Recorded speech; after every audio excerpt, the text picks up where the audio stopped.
মুস্তাফিজুর রহমান কেন বয়কট? শাহরুখ খানের দল কেন বয়কট?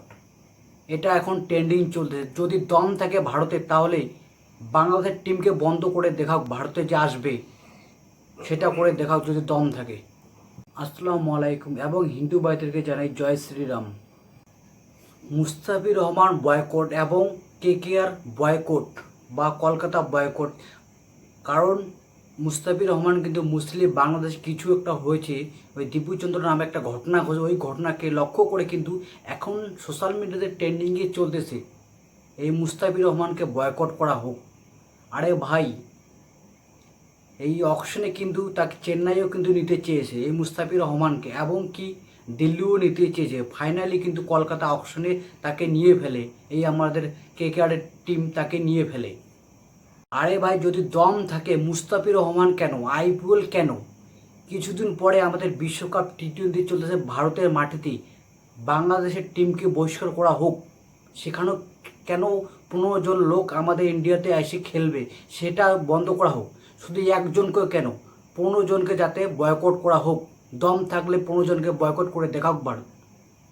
7 তারিখ কিন্তু ইডেন গার্ডেনে কলকাতায় খেলা আছে ওয়েস্ট ইন্ডিজ আর বাংলাদেশের। দম থাকলে সেটা সেই ম্যাচটাকে বন্ধ করা হোক। এই যেটা ওয়েস্ট ইন্ডিজ এবং বাংলাদেশের খেলা হবে সেটা বন্ধ করা হোক। একজনকে কেন, মুস্তাফিজুর রহমান বয়কট কেন?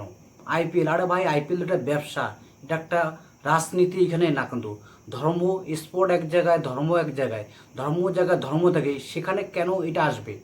আরে ভাই, বাংলাদেশের যে ক্যাপ্টেন আছে লিটন দাস, সে কিন্তু একজন হিন্দু, সে মুসলিম না। তাকে কেন এখানে ক্যাপ্টেন করা হয়েছে? সে কিন্তু একজন হিন্দু, লিটন দাস। আমাদের ভারত এই পাকিস্তানের সাথে এত কিছু হাত বিলানো, এত কিছু হচ্ছে, তাকে কেন বয়কট করা হচ্ছে না? তবুও কিন্তু এই ভারত কিন্তু এতগুলো টিম থাকতে, 20টা টিম আছে কিন্তু এই বিশ্বকাপে, তবুও কিন্তু বন্ধ করতেছে না এই পাকিস্তানের সাথে। তবুও কিন্তু সে কিন্তু পাকিস্তানের সাথে ম্যাচ খেলতেছে, আর আমরা শুধু এইসব বলতেছি। বেকার ফালতু সোশ্যাল মিডিয়া এটা চলতেছে বয়কট। আরে ভাই, রাজনীতির জায়গায় রাজনীতি থাকবে, ধর্মের জায়গায় ধর্ম থাকবে, খেলাধুলা স্পোর্ট এটা স্পোর্টের জায়গায় থাকবে। এটা শুধু আমার বেকার বলতেছি, এটা কিছু। ক্রিকেট, আইপিএল, একজনকে শুধু কেন, 15 জনকে বন্ধ করে দেখাও, তারপরে আমি বলবো।